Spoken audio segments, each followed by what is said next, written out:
When was the last time a single ping hijacked your nervous system?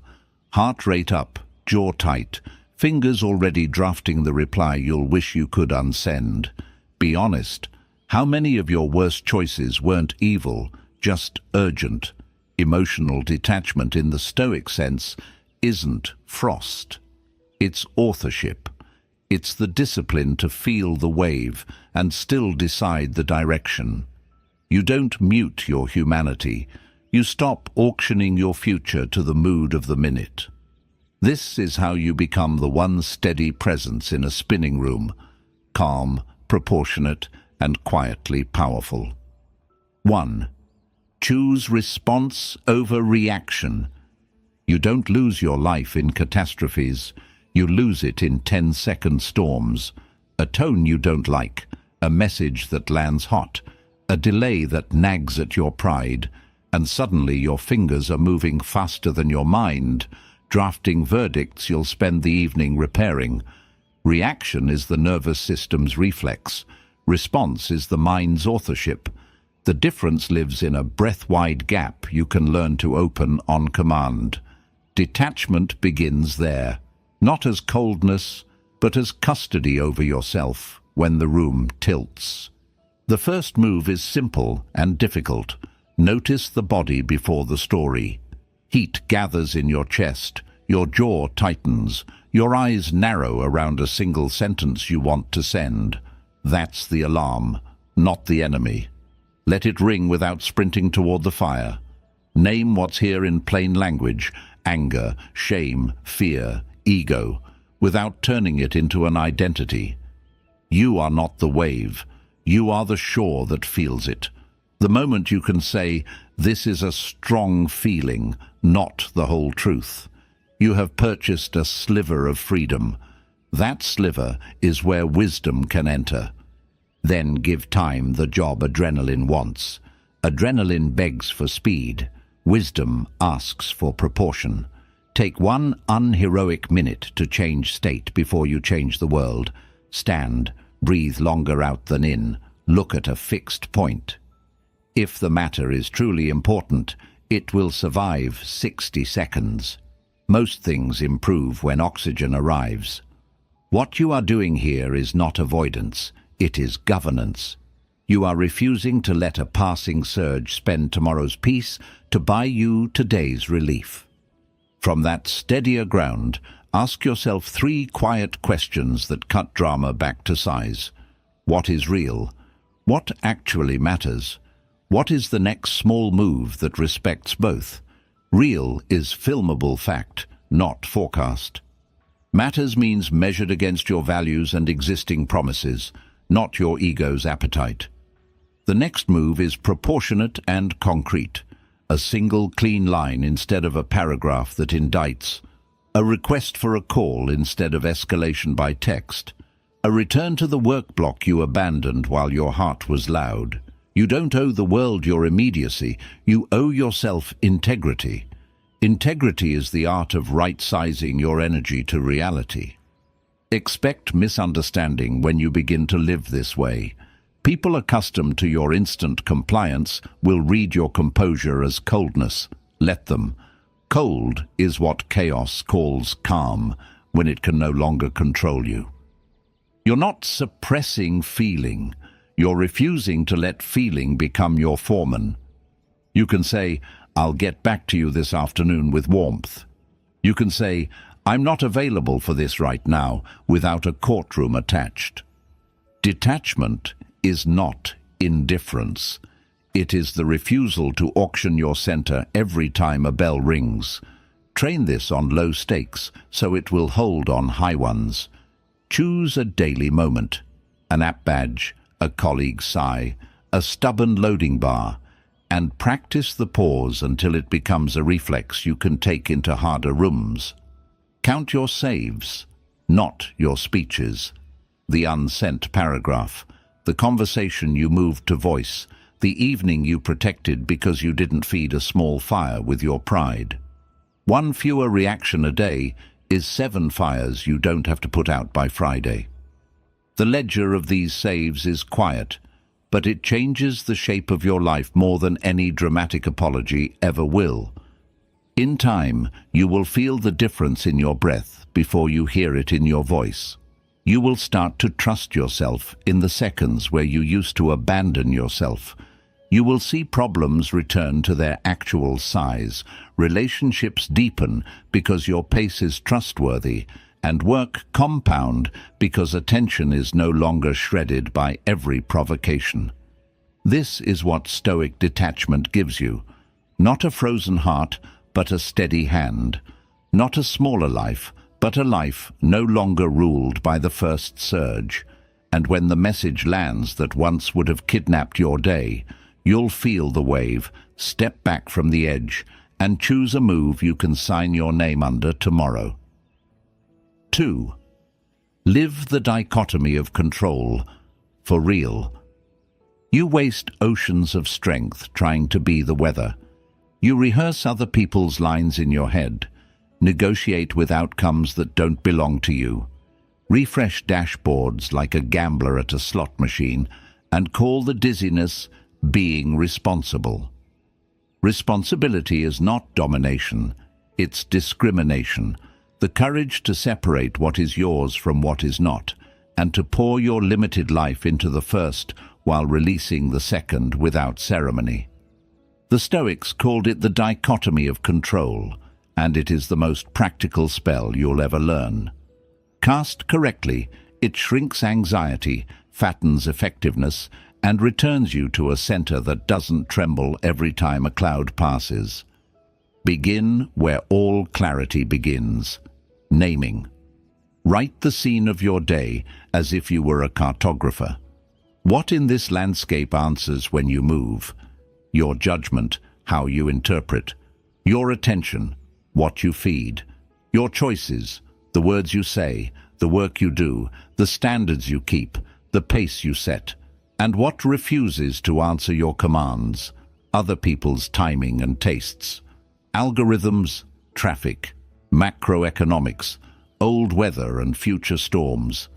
The tragic comedy is how often you invert the map. You grip the wind, you drop the wheel. You chase the unownable while neglecting the levers sitting quietly in your hands. So make the split felt, not just admired. Before you enter the day's main arena, meeting, exam, sales call, hard talk, pause long enough to draw an internal line down the page. Mine/not mine. On the left, write in short, stubborn fragments. Clarity of message, tone, preparation, presence, follow-up, boundary. On the right, their mood, their history, their approval, the outcome's exact shape, the gossip afterward. Then commit to a simple rule. You will judge this attempt by the left column only. This is not denial, it is discipline. The right column will always have weather in it, sometimes sunny, sometimes storm. You are not a meteorologist, you are a sailor. Angle your sail. When your attention drifts to the horizon of what you can't steer, will they choose me? Will this go viral? Will the door open? Bring it back with work your hands can actually do. Tighten one sentence, shorten the deck. Rehearse the opener aloud until your breath stops tripping. Decide in advance how you'll respond if the room goes cold or questions turn sharp. The mind panics when it feels useless. It calms when you give it tools. Tools live in the left column. Notice what happens to your nervous system when you practice this in real time. The pulse that used to sprint toward prediction begins to settle into proportion. You start to experience a strange blend of humility and power. Humility, because you no longer pretend to be the god of outcomes. Power, because everything that's truly yours grows sharper under your hand. You become precise where it matters. And precision, repeated, is what fills lives with results that onlookers call luck. Of course, there will be days you give your best and the world shrugs. The offer is clean and they pass. The test is studied for and you miss. The apology is sincere and they stay distant. This is where most people renounce the dichotomy, blaming its calm for their disappointment. If I can't control it, why try? Because trying and controlling are not the same act. Trying is integrity expressed through effort. Control is fantasy. You try because effort is who you are. Results are what reality allows on its timetable. The person you are becoming is measured by inputs, not applause. By the cleanliness of your attempt, not the noise that follows. Train small to trust big. Practice on mundane frustrations. When the line moves slowly, ask, "What's mine?" Shoulders down, breath longer out than in. A kind word to the cashier. A single email drafted while you wait. When the upload stalls, what's mine? Close extra tabs. Step away for 2 minutes. Return to the paragraph that will still matter in 3 months. When a message lands snarky, what's mine? Clarify once, kindly. Refuse to litigate your worth by text. Move the conversation to a channel where tone has a chance. These are not tiny things. They are rehearsals for the moments that decide who you are under pressure. There is a moral clarity here too. Anchoring to what's yours removes 1,000 quiet manipulations from your day. You stop gaming your language to extract praise. You stop curving your boundaries to avoid someone else's storm. You stop decorating your effort in search of external permission to begin. You do the work the way you said you would, because that's what it means to be in charge of yourself. When praise comes, you file it under data, not identity. When blame comes, you filter it for signal and discard the rest. Your center of gravity moves inside, where other hands can't reach. Make yourself a short oath you can say, before any encounter that matters. I will own my part completely and release the rest completely. Then prove it with behavior. Speak simply. Listen fully. Ask for what you need once, cleanly. State your boundary without a paragraph. Follow up on time. Then let the world take its vote without bargaining your peace for a different outcome. If a door closes, your lever is the next door, not a midnight referendum on your worth. Over time, the ledger of days lived this way becomes undeniable. Anxiety loses its favorite food. Fantasies about futures you cannot command. Confidence stops being a speech and starts being the quiet memory of 1,000 left-column wins. People feel the difference without knowing the formula. They call you calm, they call you grounded. They're half right. What you really are is correctly allocated. Your energy where it can compound. Your hands off what was never yours to hold. That is emotional detachment as power.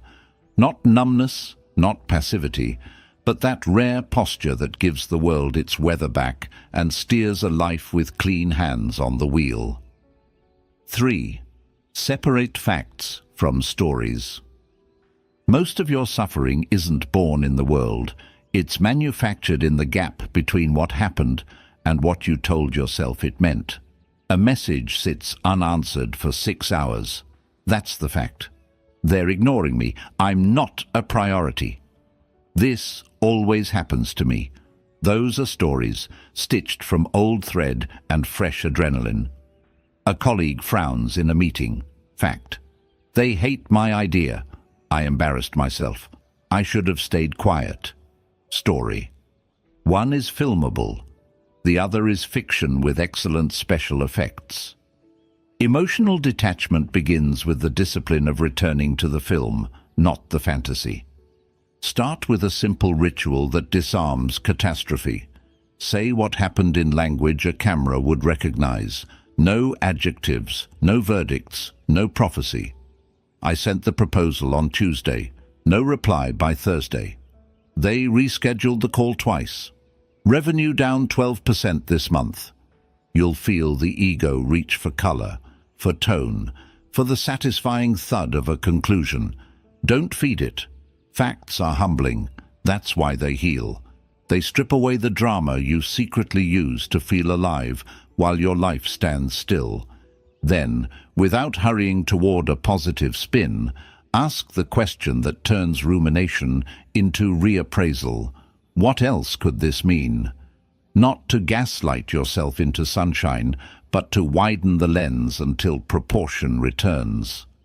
No reply could mean busyness, misalignment. Your message lacked a clear ask, or yes, disinterest. A frown could be concentration, headache, or disagreement you can learn from. A down month could be seasonality, pricing, offer clarity, or execution.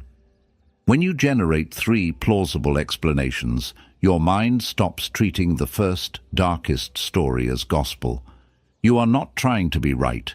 You are trying to become free enough to act. Act is the point. Reappraisal without movement is just prettier rumination. Once the facts are clean and the possible meanings are plural, choose the smallest step that tests reality. Send a crisp follow-up with a single question and a binary choice. Ask the colleague, what part didn't land for you? Review your funnel. Run 1 new offer. Reach 3 new leads. The world speaks in feedback. Stories speak in echoes. The longer you stay in your head, the more convincing the echo becomes. The moment you touch the next lever, the room answers. And answers are a surgeon for anxiety. Pay attention to your body while you do this. Rumination tightens everything. Reappraisal loosens the jaw, lengthens the breath, returns weight to your feet. You can use the body as a compass when your mind is fogged. If the story you're repeating makes you smaller, more frantic, more certain that nothing you do will matter, it's not a story, it's a spell. Break it with contact. Touch the task. Touch the truth. Touch the world. The spell hates contact because contact reduces it to size. Be ruthless with the phrases that smuggle stories in as facts. Always, never, everyone, no one. That's just me. Those are not observations. They are indictments. Trade them for temporaries and specifics. This version underperformed. Today was heavy. 3 people pushed back. Specifics invite solutions. Absolutes invite surrender. The Stoics weren't allergic to feelings. They were allergic to lies we tell ourselves to avoid the work of seeing clearly. You can also recruit a future version of you as an editor. Imagine you, 6 months steadier, sitting beside you now. Hand them your narrative. Would they sign it as truth or mark it up with red ink? Unproven, biased, fear-scented. Future you doesn't live in your head. They live in your ledger. Kept promises, small experiments, hours in deep work. When you ask for their counsel, they will always say the same thing. Verify with action. There is a quieter mercy here. When you separate facts from stories, other people are allowed to be human again. The friend who forgot to text is no longer a villain. They are a person in a day. The manager who cut the budget is no longer an oppressor. They are a constraint you can design within or decide to leave. You stop casting and start choosing. Choices shrink chaos. Choices return you to a life you can steer from the inside. Make this your morning oath for a week. I will describe events as they are, choose meanings that keep me mobile, and test them with one visible act. Then do it once before noon. Watch how many knots undo themselves when you stop yanking at them with anxious hands. Watch how many evenings come back to you because you didn't spend the afternoon arguing with a story. Clarity is not sterile. It is kind. It saves you from wounding yourself with a plot you invented to survive another life. It saves your relationships from trials they didn't earn. It saves your work from the static of your own commentary. And it gives you back the rarest gift, attention untangled from theatre. Facts first, meanings that serve movement, action that asks the world for truth. That's how detachment turns from an idea into a breath pattern you can trust when the next ping lands. 4. The view from above. You live most days with your nose pressed against the glass. This email, this ping, this micro-slight, and the world feels as small as whatever is touching your face. No wonder the heart gallops and judgment shrinks. Proportion dies at zero distance. The Stoics practiced a simple counterspell: step back until the scene returns to size. They called it the view from above, not an escape from life, but a correction of scale. When you rise in your mind, drama loses its magnifying power, and choices that were invisible at street level appear like roads from the air. Start with time. Imagine your current knot, delay, criticism, a plan that isn't landing, laid across a calendar you can zoom. At the scale of minutes, it fills the screen. At the scale of months, it thins. At the scale of years, it becomes a small mark between larger arcs. The season you learned to ship without applause. The quarter you rebuilt a system instead of your self-worth. The year you chose standards over speed. You're not minimizing pain. You're releasing it from the lie that it is permanent. Most storms don't last as long as the story you will tell about them if you stay pressed to the glass. Zooming out makes honesty possible. This hurts, and it is a moment, not a sentence. Then rise in space. Picture your room from the ceiling. See your body in the chair. A single human breathing, surrounded by objects that can be moved, on a street with dozens of other rooms where other humans breathe and worry and do the next thing. Float higher. The city shrinks to neighborhoods, the neighborhoods to blocks, the blocks to a grid. Keep rising until you can hold the map and ask a cleaner question. In a world this wide, what is the next small action whose impact will still matter when I zoom out again? From above, you're less tempted to fight for tiny victories that cost your center. You answer with acts that travel, craft improved, boundary spoken, hour protected, kindness given where it changes a day. The view from above also dissolves ego's theater. Up close, everything feels like it's about you. From altitude, you see traffic flows. The curt email was a ripple from someone else's storm. The meeting's energy dipped because the team is tired, not because your worth is on trial. Even your own moods look like weather patterns you can read rather than destinies you must obey. This isn't detachment as indifference, it's detachment as wisdom. When you're not the axis of every scene, you can give good effort without performing your importance.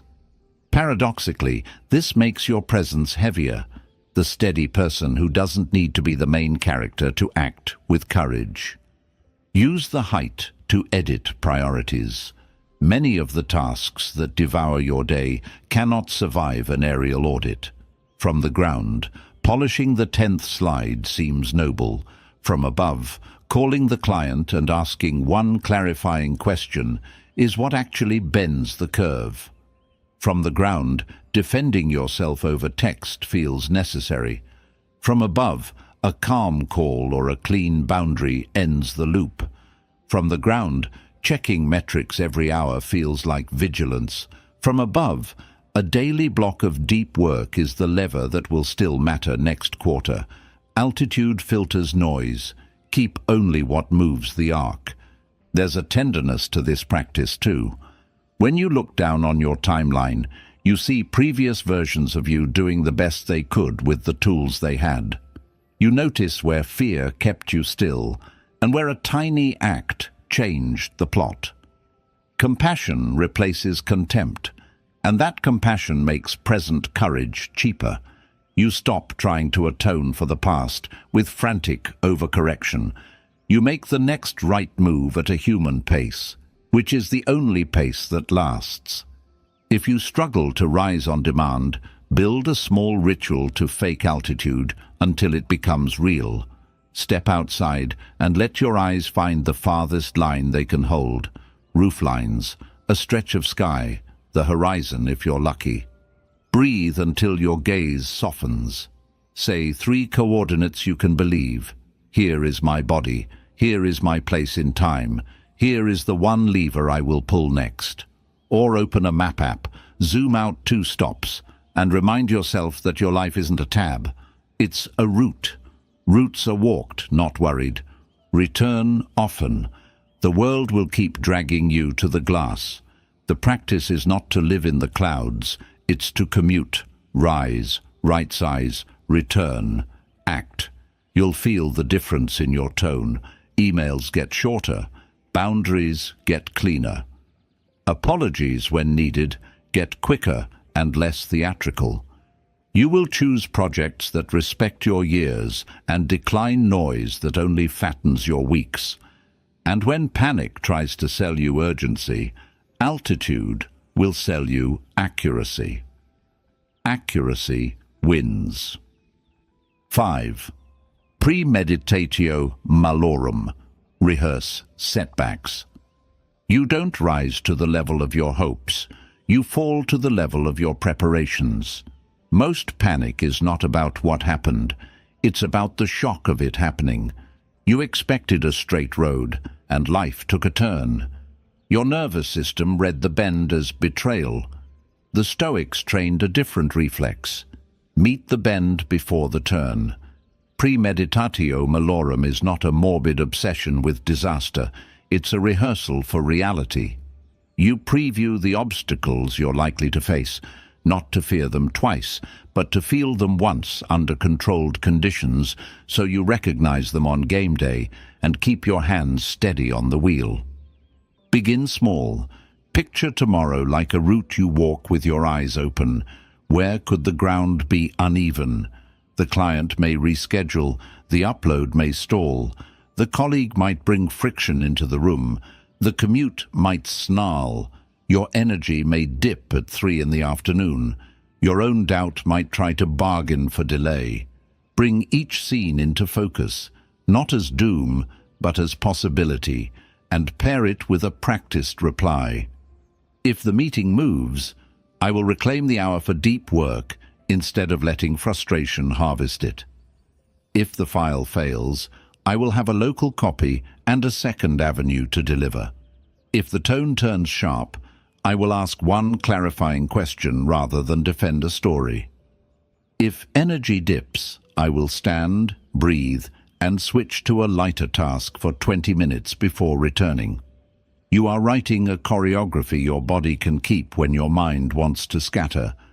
There is a trick here that matters. Rehearse with compassion, not catastrophe.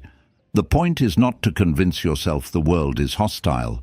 It's to make your nervous system fluent in probabilities. If you tell yourself a daily horror film, you'll show up jittery and invite the very errors you fear.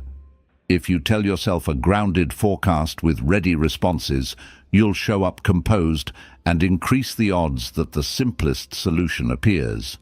Think like a pilot, not a prophet. This can happen. If so, I do that. Calm checklists beat cinematic imaginations. Write a short, repeatable script each morning. The lighter, the better. 1 minute is enough. Name 3 likely frictions and the virtues you'll practice when they arrive. If delays, patience. If resistance, clarity. If confusion, curiosity. If disrespect, dignity. If temptation to rush, proportion.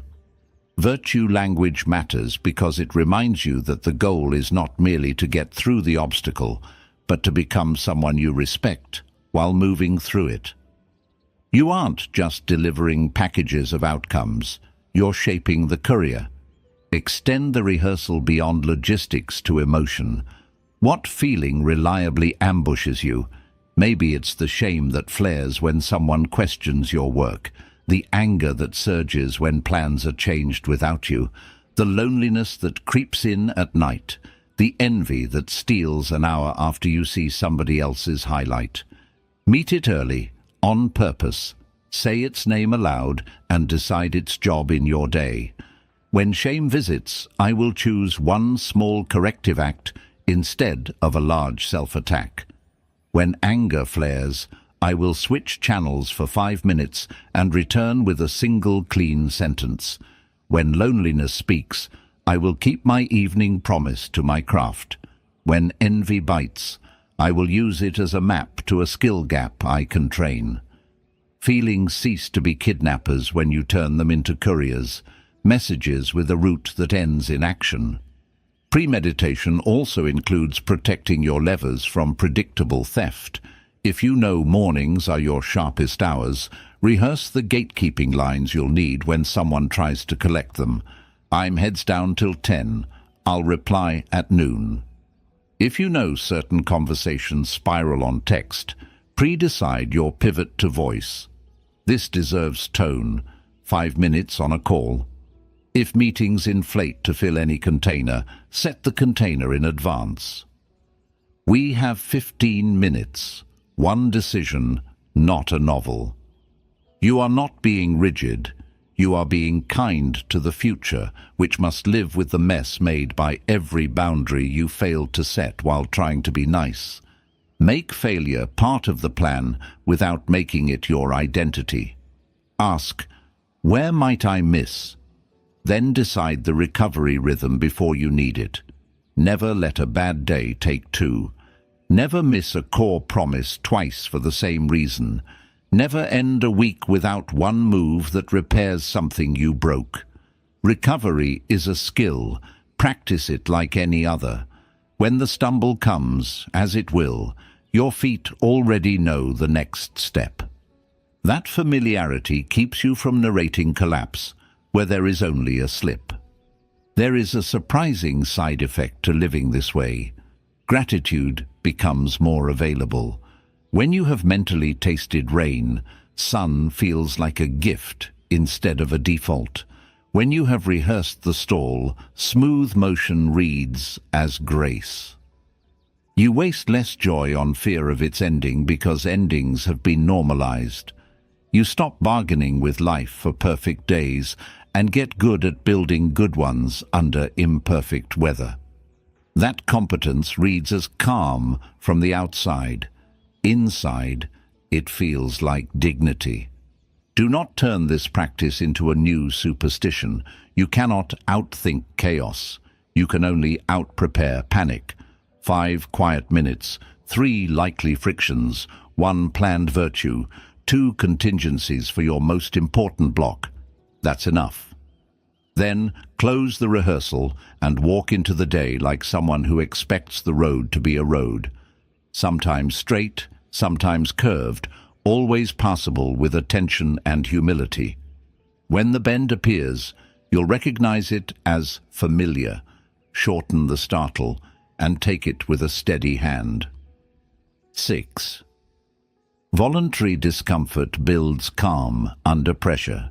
You keep waiting to be brave in crises while spending every ordinary day avoiding anything inconvenient. That math never works. A nervous system pampered into fragility cannot suddenly become steel when life raises its voice. The Stoics trained the opposite reflex. Choose small hardships on purpose, so unchosen hardships stop owning you. Voluntary discomfort isn't self-punishment, it's sovereignty training. You teach your body and mind a quiet lesson. We can carry this. Until those 4 words become a reflex, you can trust when the room tilts. Begin where control is highest, your daily frictions. Take back the first hour from the swarm, even if your bed begs for 10 more minutes. Walk in the weather you've been hiding from, the cold that bites, the heat that hums, and move at a pace that warms your blood without drama. Eat 1 clean meal while your feed tries to sell you relief in sugar. Finish the set when your muscles ask to stop at 9 and you promise 12. Take the stairs, even when the elevator is smiling. None of these are heroic. That's the point. You're building a steady relationship with discomfort that doesn't need a speech to begin. Use the body as your training ground because the body is honest. It doesn't care about your story. It reports load and adapts to it. Cold water for 30 seconds at the end of a shower. A deliberate fast from snacking between meals. A phone placed in another room during your sacred block, even when the phantom buzz taps your spine. Each time you hold the line, you deposit evidence into an account labeled capacity. That account is what you'll draw from when a client snaps, a plan stalls, a partner disappoints, a headline shakes the floor. People call it resilience. It's really memory. Your system remembers it can survive urges unserved. Voluntary discomfort works because it inoculates you against the worst part of stress, the surprise. The same cold that would have sent you into flight is now a sensation you've met before. The same hunger that used to turn you into a storm is now a signal you can ride for an hour. The same itch to check, prove, defend is now a cue to breathe and return. You've rehearsed the flinch in miniature, so when the big version arrives, your startle is shorter. Between stimulus and response, you don't only have a breath, you have a library of small victories whispering, "We've been here." But hear this clearly. Chosen discomfort without meaning becomes theatre. You're not chasing pain to feel tough. You are aligning friction with values. Choose hardships that strengthen what you actually need. If your temper hijacks conversations, practice silence long enough to let your pulse drop before you speak. If scrolling rules your mornings, practice a daily device delay, 15 honest minutes where your craft meets you first. If approval is your oxygen, practice sharing work without asking for comments for 72 hours. If quitting has been your rhythm, practice finishing one thing a day, however small, before touching something new. These frictions are not random, they are antidotes. Ritualize so discipline costs less. Don't negotiate cold, decide the duration and count down. Don't debate the stairwell, make it part of your commute. Don't argue with the phone. Exile it to a drawer during your block and put a kitchen timer on the desk so time still has a face. The brain loves rails. The more rails you lay, the less willpower you spend, and the more calm you keep available for real problems. Calm is not a mood, it's leftover bandwidth. Voluntary discomfort is how you buy some back. Expect a backlash from the softer parts of you. They will call this rigidity, joylessness, overkill. Translate. Rigid means reliable under pressure. Joyless means not anesthetized by constant treats. Overkill means you're finally training beyond the minimum required to not drown.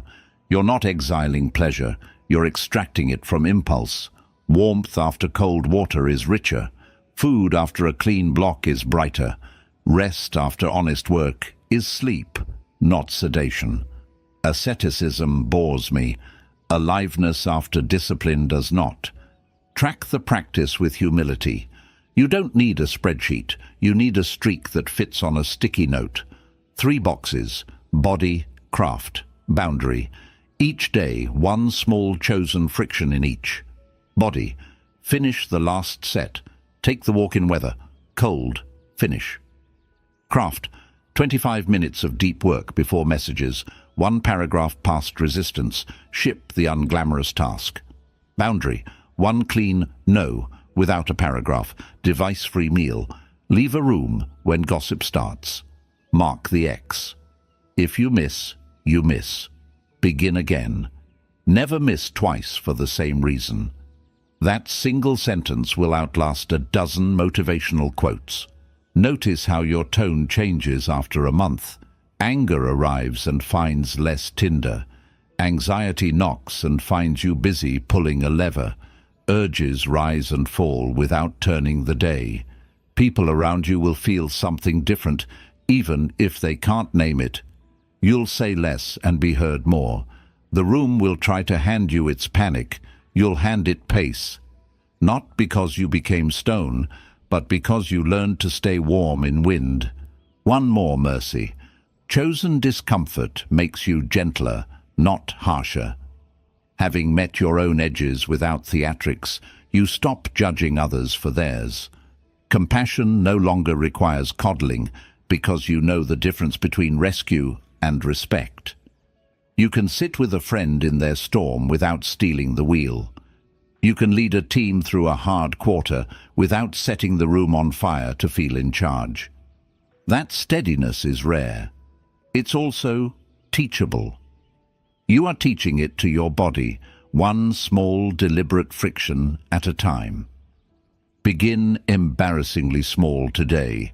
End the shower cold for 30 seconds. Work 25 minutes before you touch anything that pings. Walk outside without headphones and let the air have you.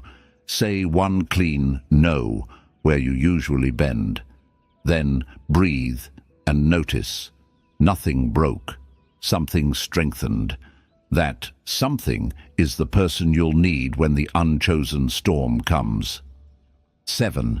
Self-distancing, not self-suppression. You've been told to control yourself, and you translated that into silence. Bite the tongue, bury the surge, act as if it doesn't burn. But suppression is a pressure cooker. It doesn't make you wise, it makes you brittle. The Stoic alternative is cleaner. Don't stuff the feeling, step beside it. Self-distancing is the art of shifting vantage point without abandoning experience. You stay present to what rises, but you move just far enough to see it, name it, and guide it. Instead of being the storm, you become the one steering through it. Try this in the next hot moment. Your pulse spikes, the old narrative cues up, and the part of you that loves courtroom drama grabs the mic. Instead of gagging that part or handing it the keys, call yourself by name and speak in the third person, the way a good coach would. You are feeling cornered right now. Breathe. Your job is proportion, not performance. What matters in the next 5 minutes? The grammar matters. Third person creates a sliver of daylight between you and the wave. In that daylight, options appear, shorter words, a slower send, a softer face, a boundary delivered once instead of a speech that breeds more speeches. This is not play acting, it's a neurologically honest trick. When you say I, your nervous system fuses identity with sensation. I am angry becomes a costume you must defend. When you shift to anger is present, or you're feeling anger, you demote the feeling from ruler to visitor. Visitors can be hosted with rules. Welcome, be seen, no furniture flipping, leave by the hour. You aren't denying the guest, you're declining to let them redecorate the house. Self-distancing thrives on clean questions. You already know the dirty ones. Why do I always? What's wrong with me? How could they? Those questions are gasoline. Swap them for guides you can answer while upset.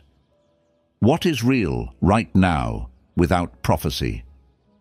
What matters most to my values in this scene? Truth, safety, dignity, the promise I made to myself.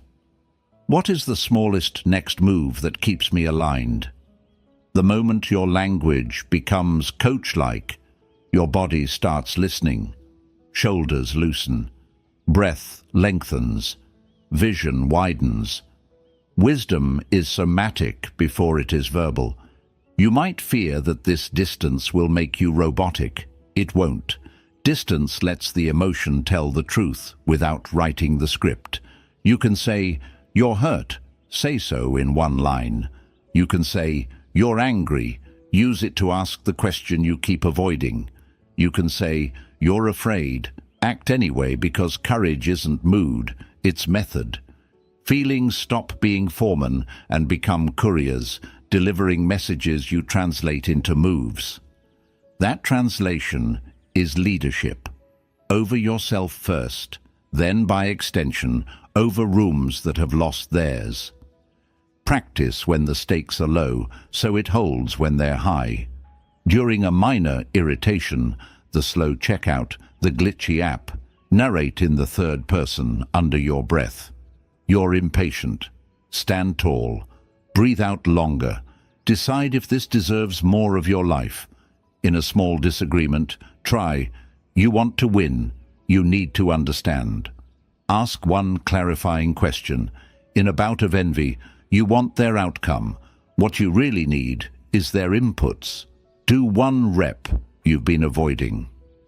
Each micro rep deposits trust. When the heavier moment arrives, the hard feedback, the public miss, the intimate rupture, the voice is ready. Not theatrical, not cruel, just steady and on your side. Notice how self-distancing changes your speech. You stop justifying in paragraphs and start choosing in sentences. You stop stacking context as a shield and start stating needs without apology. You can revisit this after you've eaten. You can move this to a call. You can say no without a villain. You discover that most of your chaos came not from what you felt, but from how you tried to make other people carry it. When you carry the first half, regulate, name, aim, the second half becomes simpler. A clean request, a clean boundary, a clean silence. There's tenderness in this practice too. Many of your surges are old children showing up in adult clothes. The scared one, the starved one, the proud one who learned that shame is fatal. Self-suppression shoves them into a closet. Self-distancing kneels to their height and says, I see you. Here's our rule. We tell the truth without tearing the room. We keep the promise we made this morning. We leave if we must. You are not infantilizing yourself. You're integrating, giving each part a job that serves the day instead of hijacking it. Guard the line between distance and detachment theater.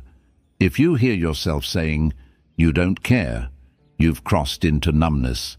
Return to accuracy. You care deeply. You're choosing proportion. If you feel yourself turning cool as a punishment to others, that's not stoic. It's spite in a nice coat. The test is simple. Does your distance increase agency and compassion at the same time? If yes, continue. If not, you've stepped out of coaching and into hiding. Step back toward the light where courage lives. Seal this into the body with a short ritual you can execute anywhere. Hand on ribcage, feel the rise, then the longer fall. Eyes on a fixed point just above eye level to open the posture. Whisper your name, then one instruction. Name, slower. Or, name, choose the smallest right move. Or, name, keep your dignity. 5 seconds, then act. Make that your signature in rooms that want you fast and loud. You will start to feel a new identity forming. Not the person who suppresses to survive, but the person who steps beside themselves to steer. Over weeks, this becomes your way. The heat comes, you host it. The room tilts, you level. The storyline tries to cast you as victim or villain. You choose actor with a script you can sign tomorrow. Others will notice the change and call it maturity. You will know it as mercy, the gift of being fully alive without being fully controlled. This is detachment that frees emotion to be information and frees you to be in command. 8. Apatheia not equal to apathy. Somewhere along the way you were sold a counterfeit. That to be calm, you must be cold. That to be steady, you must be numb. That to stop being ruled by feeling, you must stop feeling at all. That's apathy, life drained of color to avoid the mess of being alive. The Stoics aimed at something entirely different. Apatheia, not deadness, but freedom from the tyrannies of destructive passions. Not a heart on ice, but a heart under governance.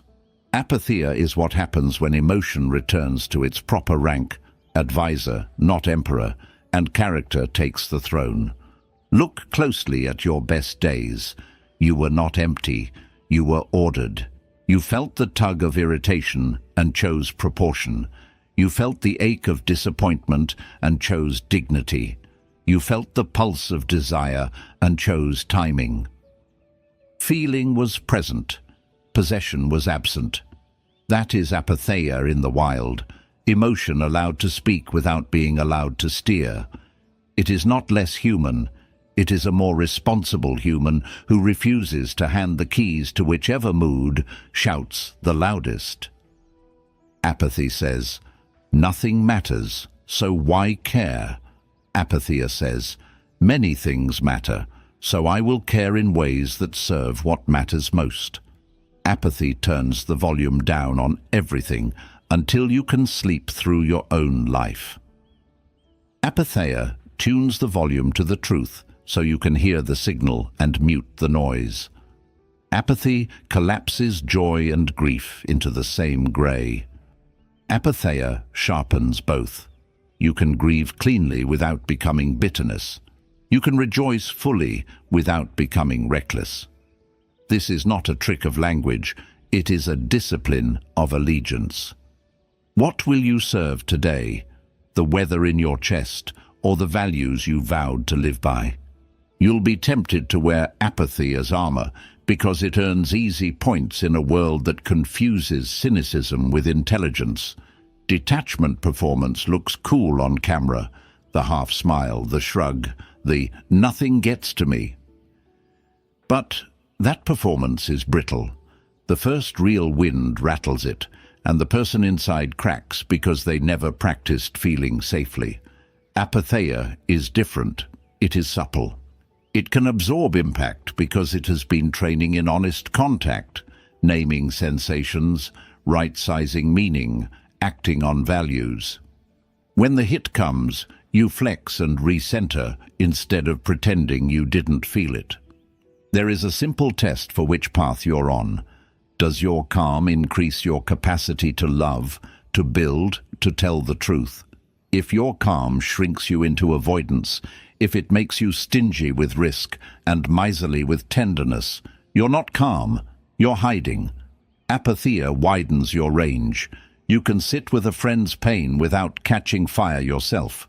You can lead a tense room without becoming the tension. You can hear criticism without turning the critic into an enemy or yourself into a project to be punished. Because your center is not up for auction, your presence becomes a safe place for other people to be real. Practice apatheia in the tiny theaters where you usually rehearse apathy.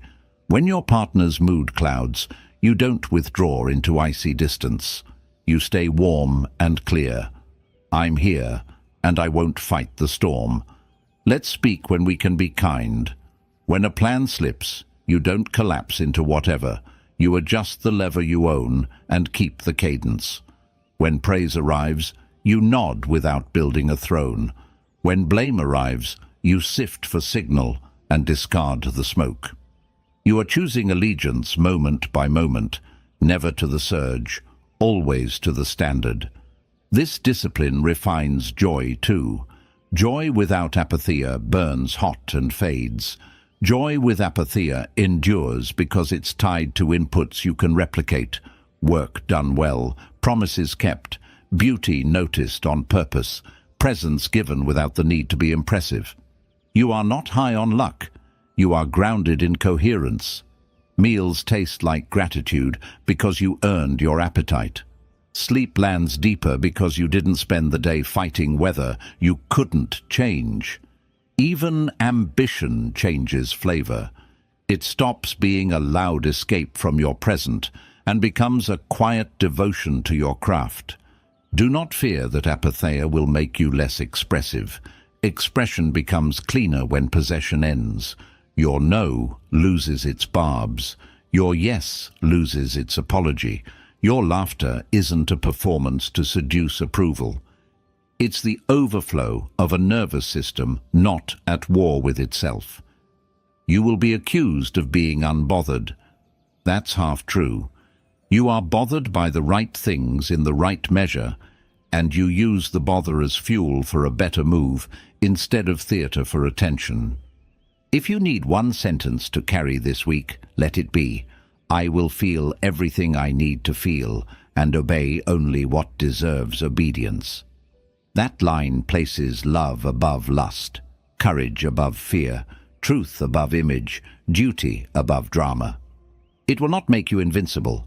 It will make you coherent. And coherence is the quiet power you are hunting in all the loud places. Calm that isn't numb, clarity that isn't cruel, strength that breathes instead of performs. 9. Amor fati, say yes to reality. You keep bargaining with the day as if reality owes you store credit for the parts you didn't order. This meeting should have gone differently. This person should have understood you. This body should have obeyed the plan. And while you argue with the world continues, unimpressed. Amor fati invites a harder and freer posture. Stop asking life to refund what has already happened. Say yes to what is, not as surrender, but as strategy. Fate is not a judge with a gavel. It's the material on your workbench. You cannot choose the grain of the wood, but you can choose the craft of your hands. The love part is not romance. It is allegiance to the truth that the day, as it arrives, is the only place your power can live. This does not mean you cheer for pain or pretend injustice is fine. It means you refuse to spend a second life in resistance to the first. The first life is the event, the delay, the loss, the closed door, the weather, the miss. The second life is the drama you add. Why me? Why now? This always, this never. The first life can be hard. The second life is optional. Amor fati deletes the second life. You feel the sting. You breathe. You return your hands to the part of the scene that answers when you move. The moment you stop insisting on a different past, attention returns to the present, and the present is full of handles. Say yes begins as a sentence in the mouth and must end as choreography in the body.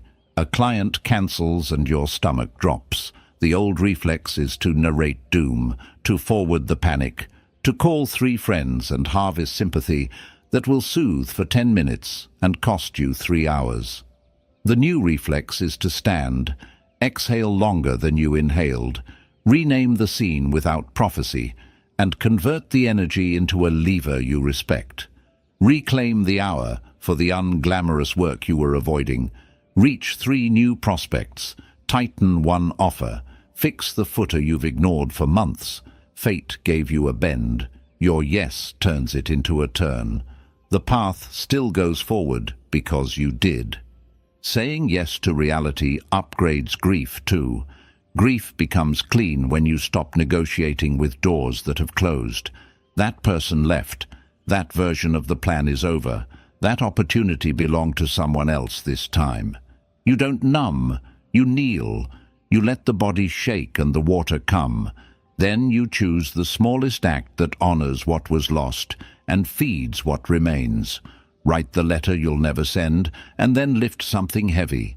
Visit the place once, then stop haunting it.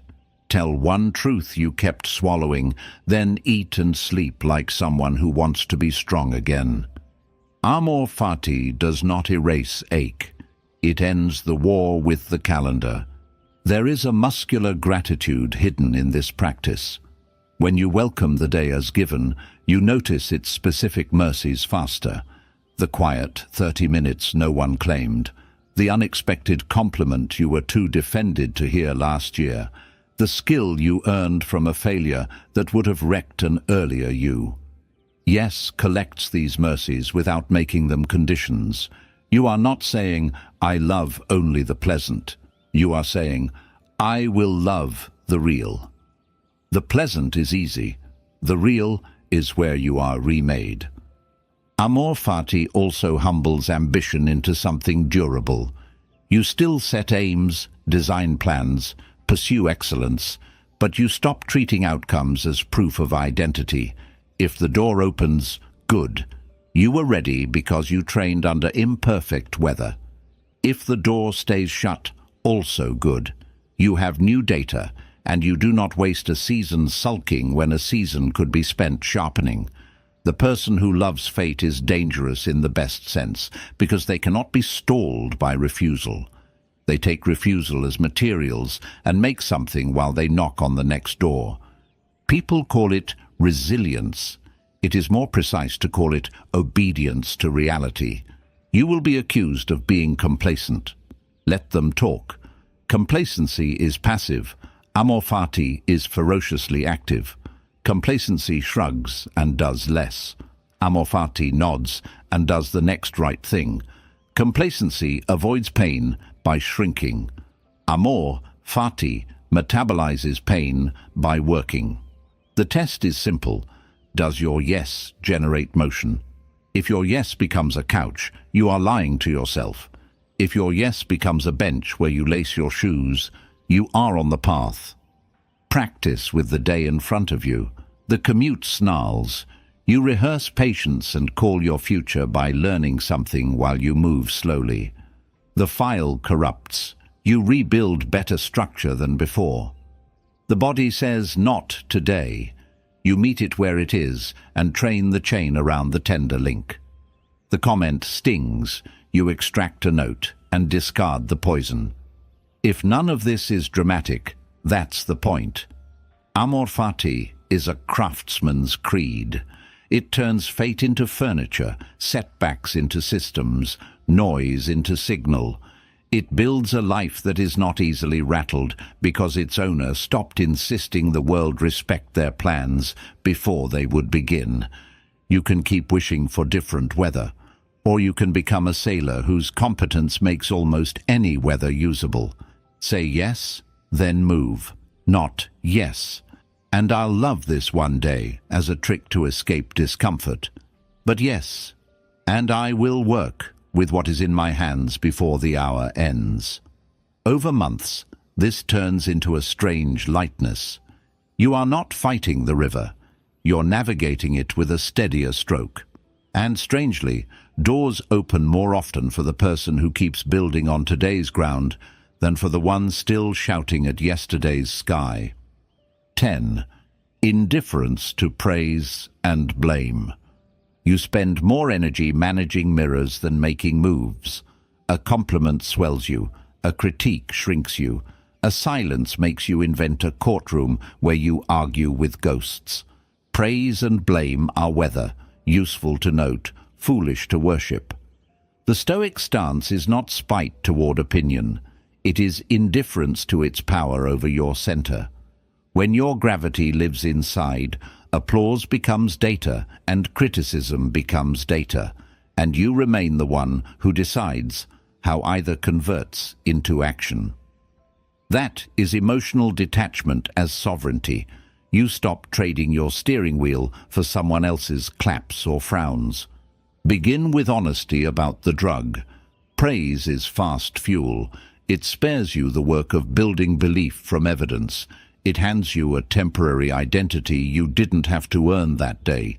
But like all fast fuel, it burns hot and leaves you empty, chasing another hit, asking for one more read, one more thought, one more thumbs up to postpone the only proof that matters, the next block of work done cleanly. Blame is the same drug with a different taste. It gives you drama instead of direction. You replay it, you annotate it, you recruit allies to soothe the sting, and the hour you needed to improve has been spent narrating injury. Both substances are seductive because they ask nothing of you but reaction. Indifference breaks the loop by reinstating a single law: inputs over impressions. So relocate your center of gravity on purpose. Each morning, for the work that matters, define success in behaviors you can repeat under any forecast. Write 500 words I can stand behind. Practice the opening until my breath carries it. Send 3 clear offers. Train for 30 minutes with crisp form. Protect 1 45-minute block from the swarm. That list is not romantic. It is a contract with yourself. External noise cannot cancel it. Internal noise does not excuse it. You meet the contract first. Then, and only then, you decide what outside voices deserve conversion into adjustments.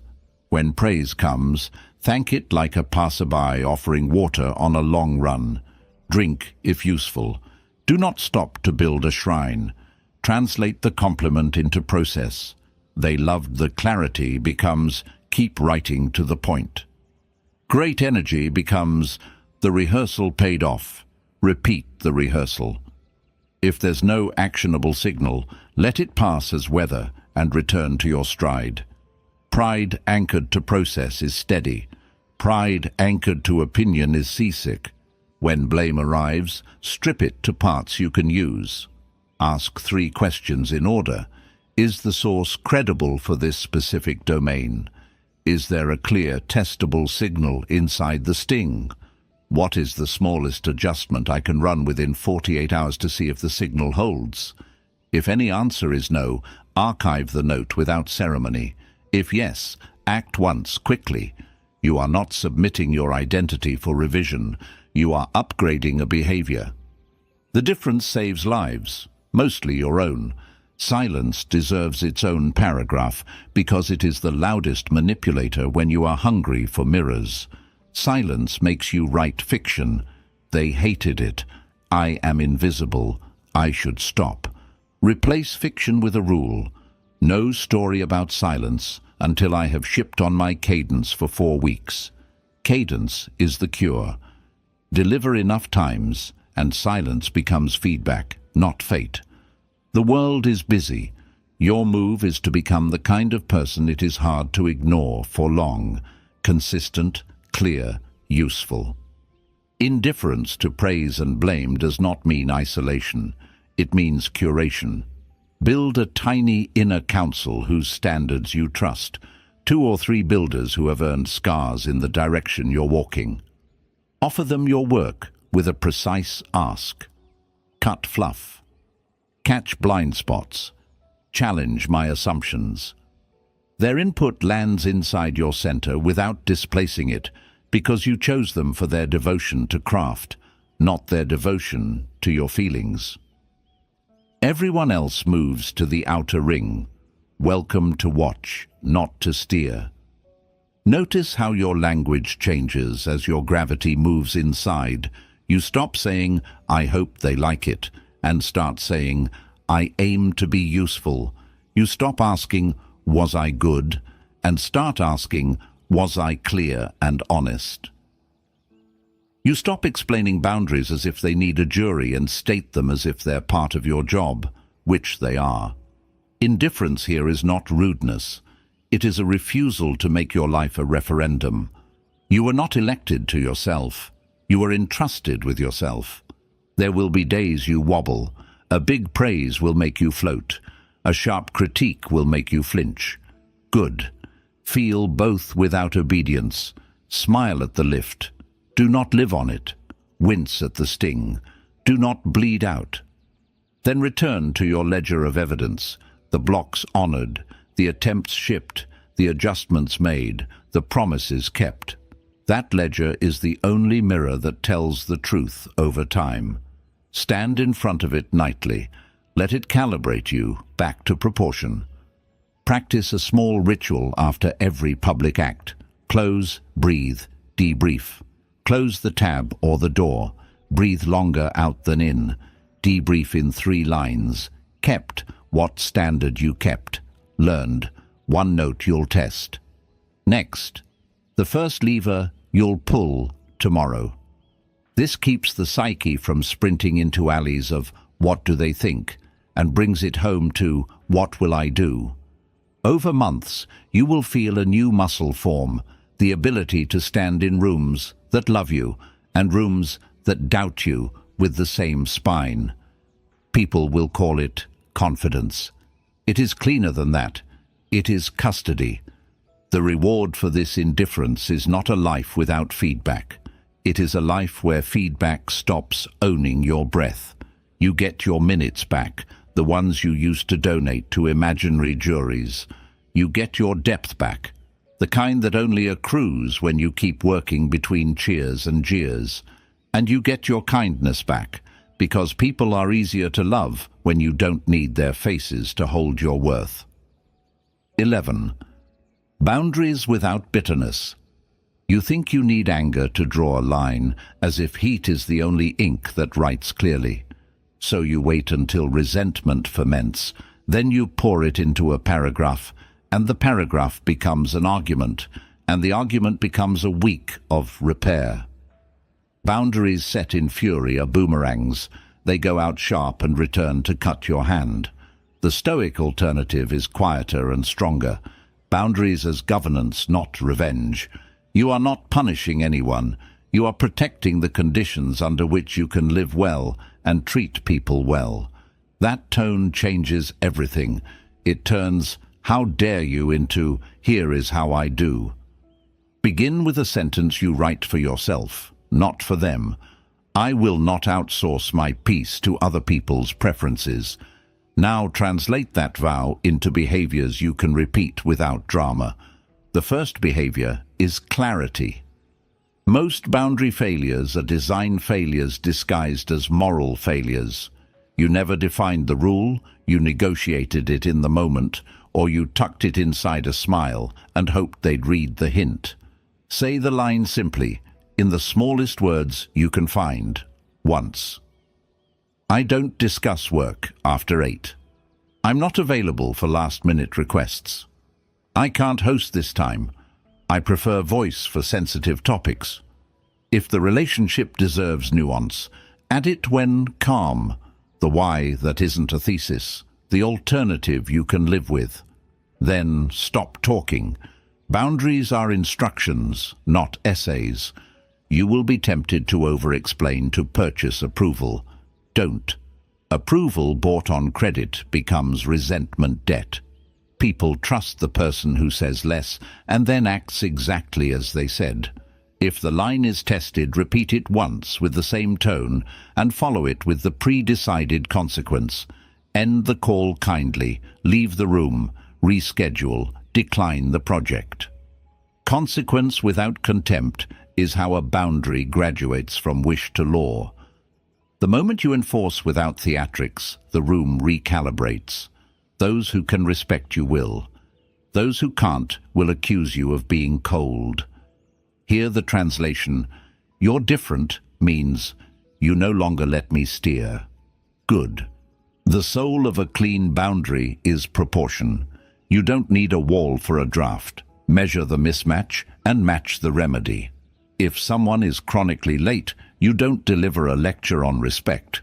You switch meetings to calls, or build a 15-minute grace window into your calendar and stop bleeding your day for it. If a friend keeps turning every conversation into a crisis, you don't snap. You set a container. I have 10 minutes now, or we can talk tomorrow. If a colleague emails at midnight expecting dawn replies, you don't teach them sleep hygiene. You schedule send for work hours and respond at your cadence. You're not changing them. You're calibrating the interface. Interfaces are where lives leak or hold. Bitterness is a sign you're breaking your own rule. The rule is simple. No boundary you won't enforce. If you state a standard and then abandon it at the first frown, you train the room to treat your words like weather. That training makes you cynical because you're really angry at yourself. Forgive the old pattern and begin again. Set fewer boundaries you can keep. A whisper kept becomes a reputation. A shout abandoned becomes a joke you have to live inside. Bring tenderness to the parts of you that hate disappointing people. Many of us were raised to believe love equals access, patience equals silence, generosity equals self-erasure. Those scripts produce saints on the outside and ghosts on the inside. You can be generous without being available on demand. You can be kind without being porous. You can be loyal without being local to every request. A boundary isn't a door slammed. It's a door with hours. Hours make the time inside livable. When guilt spikes, right-size it. There is clean guilt, the twinge that says you broke your own value. Repair that. And there is counterfeit guilt, the friction that arises when you honor your value against someone else's expectation. Let that pass. The body doesn't always know the difference. Train it with evidence. Keep a small ledger of moments when a line protected a good, an evening with your child unfractured by slack, a workout that steadied your mind, focus that made the work better for everyone tomorrow. Guilt shrinks in the presence of receipts. Finally, pair boundaries with blessings. Say no with a yes tucked nearby where true. I can't meet tonight. I can send notes in the morning. I won't join this project. I'll introduce you to someone who might. I don't debate over text. I'm free for a 10-minute call at 2. Blessings keep the heart open while your spine stays straight. People feel the difference between a boundary that exiles and a boundary that organizes. The first breaks trust. The second builds it. Over time, bitterness evaporates because there is nothing left to resent. You keep your word to yourself and let others keep theirs to themselves. Your calendar starts to look like a life, not a public utility. Your relationships deepen because they finally have edges. And you, lighter by dozens of tiny resentments you used to carry as proof of your goodness, discover that goodness is clearer when it is bounded.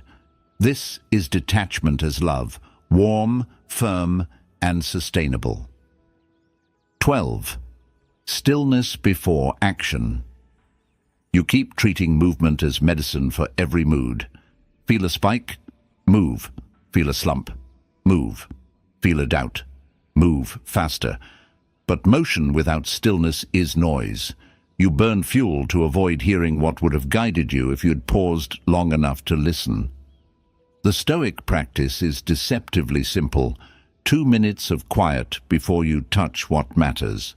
Not as a ritual to look spiritual, but as a mechanical reset that returns authorship to your hands before the day starts negotiating the script. Sit. Not forever, just long enough to arrive. Phone out of reach. Eyes on one fixed point or closed if that helps.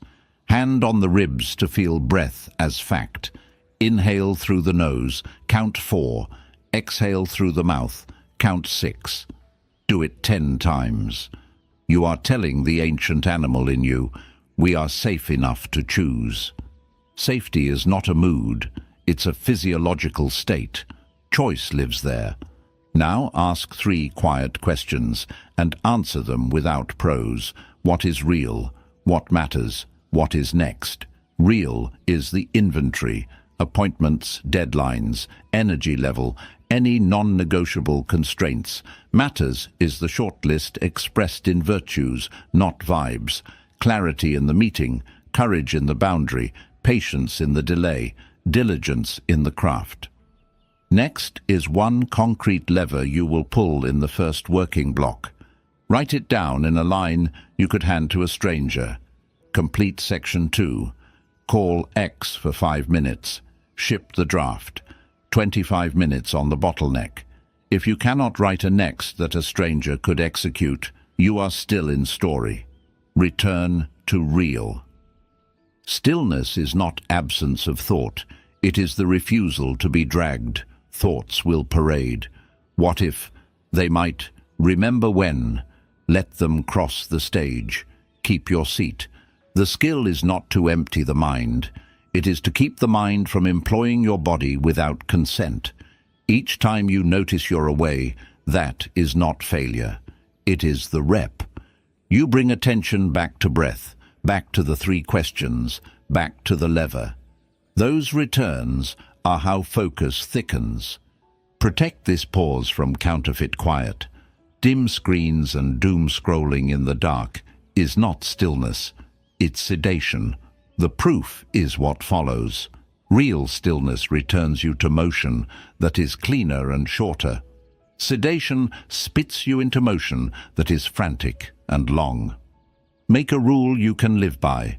No inputs before the first output. Output can be a paragraph, a plan, or a posture. 10 mindful breaths, and the next lever written counts. You just showed yourself who leads. Carry a pocket version into the day.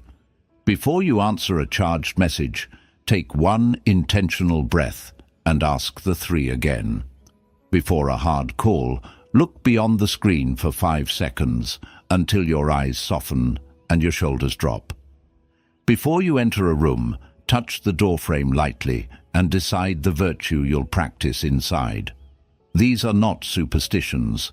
They are somatic switches that flip you from drift to decision. The fear is that pausing will cost you time. The truth is, motion without aim is the most expensive habit you own. 2 minutes of stillness trims hours of repair from your calendar. Fewer hot replies to rewrite.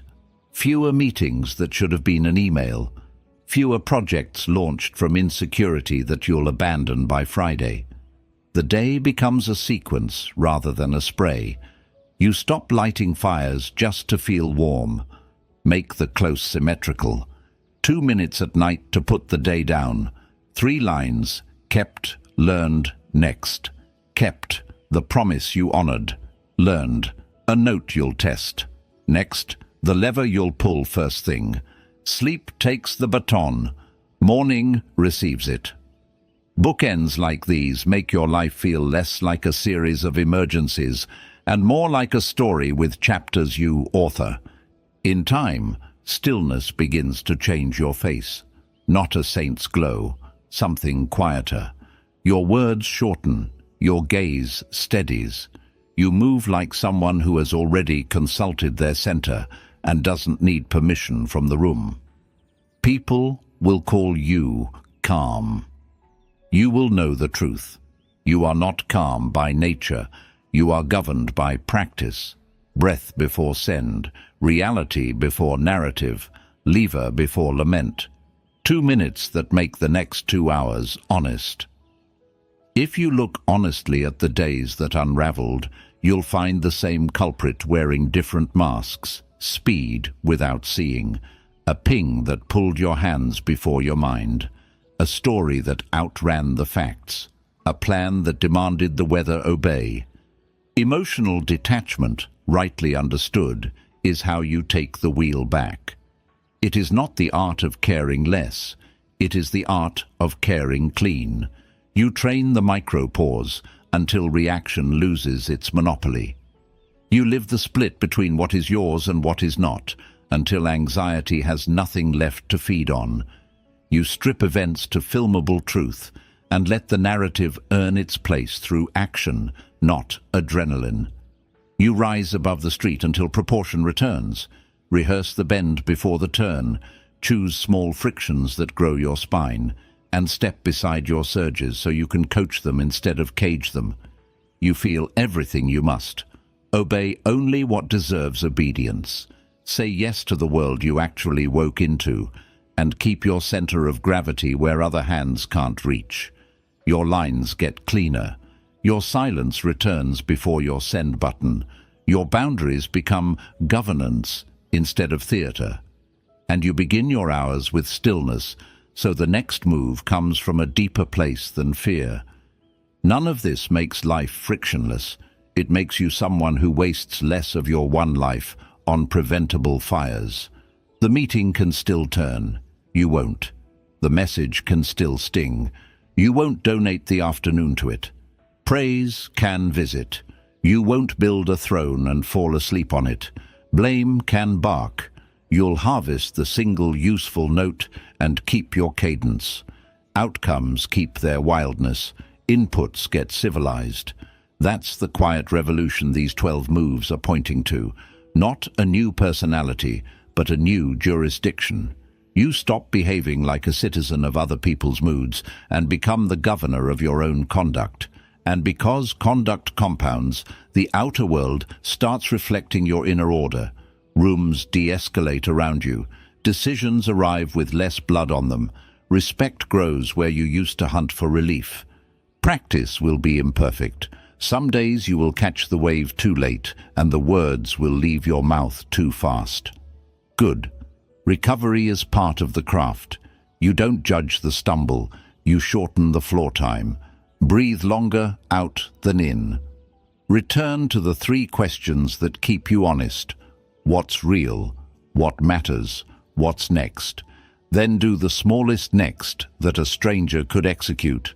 Put more truth into the world than commentary. Put more proportion into the hour than pressure. Put more evidence into your ledger than emotion into your inbox. That is how calm becomes not a mood, but a method. That is how clarity stops being a quote and becomes your handwriting. That is how power leaves your performance and enters your breath.